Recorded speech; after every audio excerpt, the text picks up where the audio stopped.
Bismillahirrahmanirrahim. Assalamualaikum warahmatullahi wabarakatuh. Saudaraku pemirsa MTA TV dimanapun Anda berada, puji syukur Alhamdulillah senantiasa kita panjatkan kehadirat Allah Subhanahu wa Ta'ala atas limpahan karunia nikmat dan juga rahmatnya, sehingga di kesempatan kali ini kita bisa berjumpa kembali dalam program Mitra Tani. Nah pemirsa, sering kali kita sudah mendengar dengan yang namanya tanaman kelor. Dan banyak sekali sudah penelitian dilakukan dan manfaatnya ternyata juga sangat banyak dari tanaman kelor.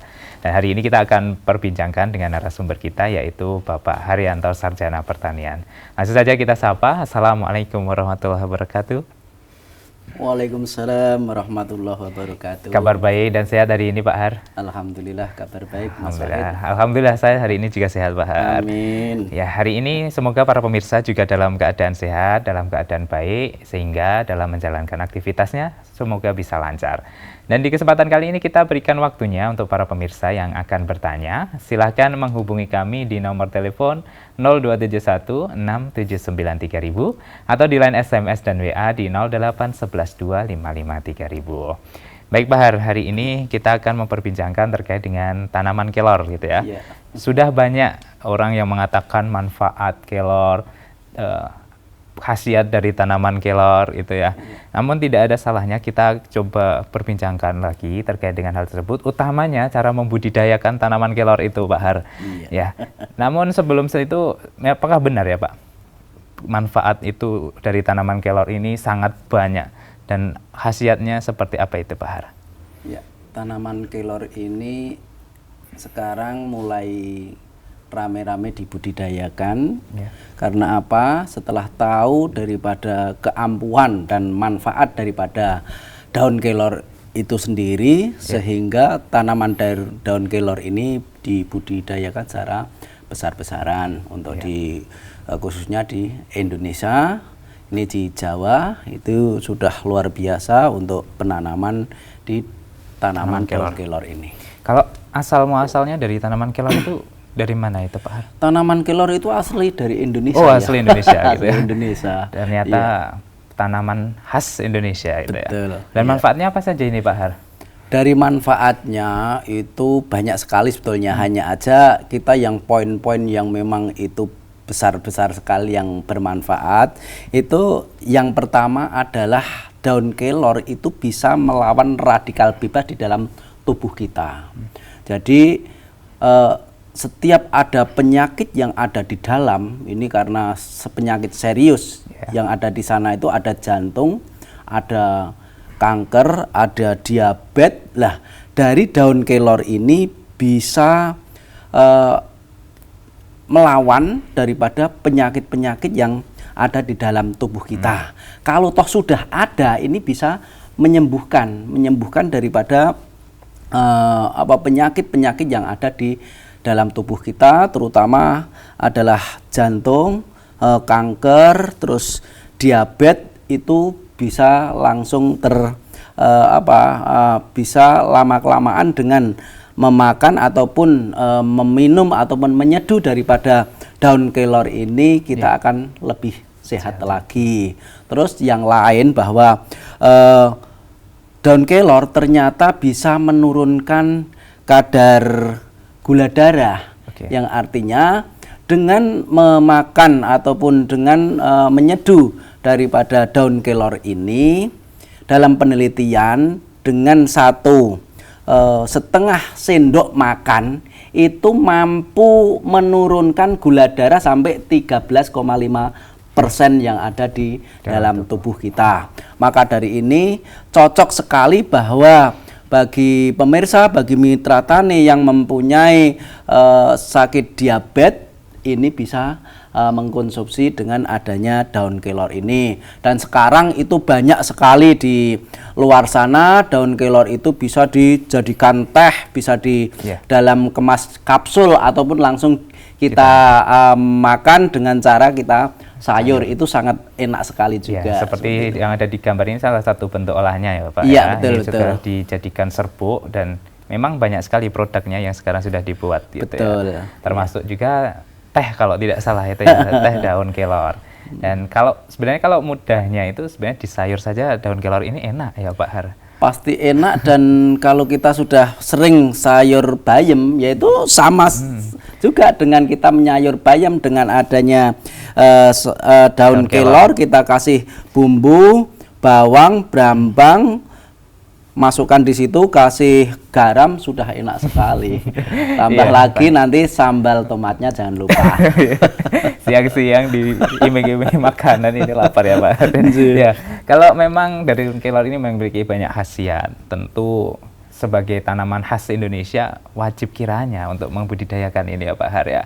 Kalau bisa dengan adanya keampuhan daripada daun kelor itu sendiri, maka tidak salahnya kalau per rumah itu ada daun kelor, walaupun itu hanya satu batang ataupun satu tanaman saja. Kalau dulu kita ketahui waktu kecil daun kelor itu tidak ada manfaatnya. Manfaatnya hanya untuk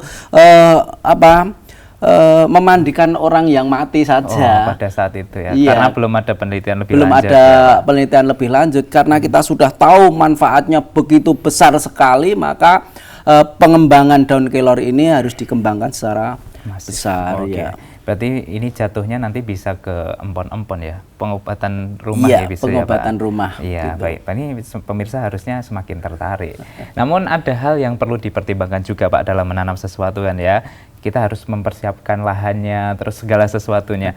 Nah berkaitan dengan hal tersebut, kalau tanaman kelor sendiri perlukah lahan yang seperti apa itu Pak? Apakah harus ada kriteria-kriterianya khusus supaya bisa tumbuh dengan baik ini tanaman kelornya? Ya, untuk cara menanam daun kelor itu sebetulnya sangat mudah sekali, karena untuk tanaman kelor ini ditanam dimanapun juga, asal itu tanamnya tidak tanah yang berbatu ataupun padas, itu semua bisa tumbuh di sana. Terutama apalagi di tanah-tanah yang memang subur di situ, yang artinya banyak humus dan banyak unsur hara, pastilah sangat gampang sekali untuk tanaman daun kelor ini kita kembangkan di sana.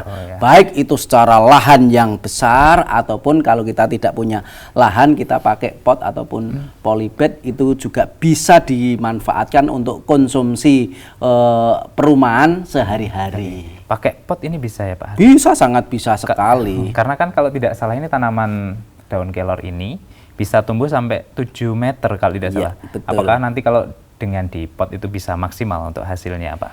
Jadi untuk di pot itu nanti ketika itu sudah tinggi, kita pangkas aja, nanti itu gampang juga untuk tumbuhnya. Jadi tidak usah nunggu sampai 7 meter atau seperti apa. Ketika itu sudah 1 meter atau bahkan hanya 75 senti, itu kita pangkas, kemudian nanti akan tumbuh tunas-tunas yang ada di sana. Tunas-tunas itu nanti baru kita panen. Berarti memang tidak masalah ya, walaupun kondisi lahannya sempit, itu nanti tanamannya bisa kita kondisikan sesuai dengan kebutuhan ya Pak ya, walaupun memang bisa tumbuh tinggi. Ya, kalau memiliki lahan luas ya tidak ada salahnya untuk bisa dibesarkan itu Pak. Iya. Seperti di Blora contohnya, di sana ada petani memang untuk daun kelor ini besar, dari per bulan itu bisa meraup 1,5 M untuk itu. Per bulan? Per bulannya, karena beliau ini adalah tahu manfaat dan tahu peluang bisnis, maka untuk daun kelor ini bisa dikembangkan di sana. Dan di sana juga sangat mudah sekali karena tanah kita itu juga subur.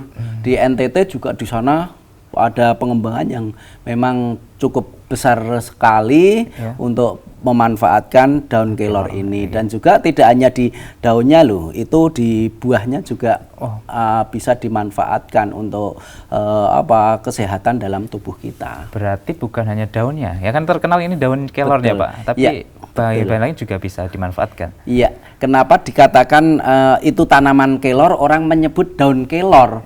Karena memang spesial daunnya ini semua bisa bermanfaat bagi kehidupan, kelangsungan bagi tubuh kita, dan ini mempunyai antioksidan yang tinggi, yang artinya bahwa dari memakan daun kelor ini saya yakin untuk makanan kita itu tidak lepas dari racun-racun yang ada di dalam makanan walaupun itu sangat kecil. Lah, dari itu racun-racun yang ada dalam makanan ini ketika kita mengkonsumsi daun kelor, makanan ini akan menjadi netral.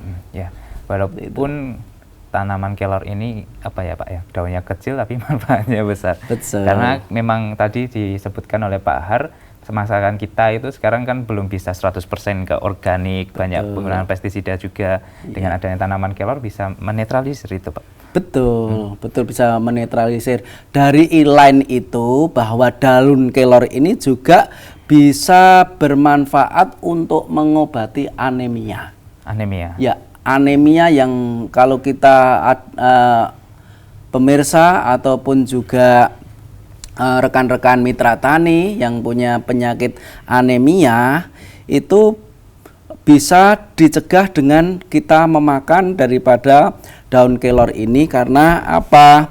Zat besinya di sana itu tinggi sehingga anemia akan bisa teratasi dengan memakan ataupun meminum ataupun juga mengkonsumsi daripada daun kelor ini, dan juga ini bisa meredakan infeksi. Jadi bisa meredakan infeksi ketika kita ada kena benturan apapun itu juga bisa teratasi. Juga bisa dengan mencegah adanya peradangan. Peradangan itu baik peradangan tenggorokan, peradangan yang ada di dalam tubuh kita. Ternyata bahwa daun kelor ini mampu untuk mengobati daripada radang tersebut seperti itu. Iya. Berarti memang banyak sekali khasiat yang tadi sudah disebutkan oleh Pak Har, dan tentu para pemirsa semoga semakin yakin dengan tanaman kelor ini bahwasanya manfaatnya untuk kita sangat besar. Dan tentu kita semakin harus bersiap-siap untuk membudidayakannya ini Pak Har. Kalau kita mau menanamnya tentu kita harus punya bibitnya dulu. Betul. Ya, apakah dengan tanaman kelor ini bisa melakukannya kita pembibitannya lewat stek itu Pak? Kalau semisal tetangga kita sudah punya, kita tinggal stek saja, tinggal pasang, itu apakah memungkinkan untuk tanaman kelor?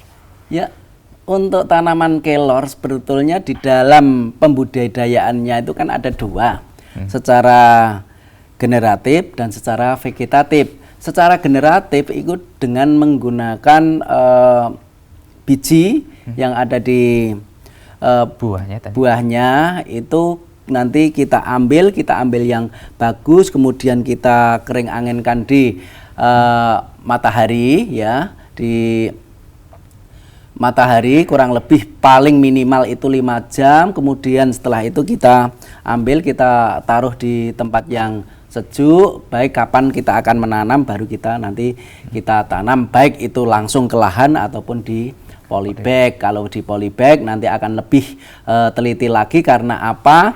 Di dalam polybag kita nanti akan tahu itu nanti ada kecambah yang bagus atau enggak, dan ini calon tanaman yang bagus atau tidak. Nanti bisa diseleksi baru kita masukkan ke lahan ataupun nanti bisa kita tanam di pot seperti apa yang saya katakan di awal tadi. Dan juga kalau di lahan itu akan kita tahu langsung, nanti akan ketahuan daripada tanaman yang itu bagus atau tidaknya. Nah, setelah itu ini adalah secara generatif. Untuk generatif ini biasanya lebih lama, kurang lebih 1 tahun ke sana. Dalam hal ini, Pak? Hal untuk memanennya, pemanenannya itu sekitar 1 tahun ke 1,5 itu baru bisa memanen. Yang kedua itu dengan cara vegetatif. Vegetatif ini bisa dengan cara stek, yang artinya dari tanaman yang ada itu tidak terlalu tua ataupun tidak terlalu muda, batang yang bagus kita ambil, kita stek dengan cara nanti kita panclas secara huruf V seperti ini, celas seperti ini.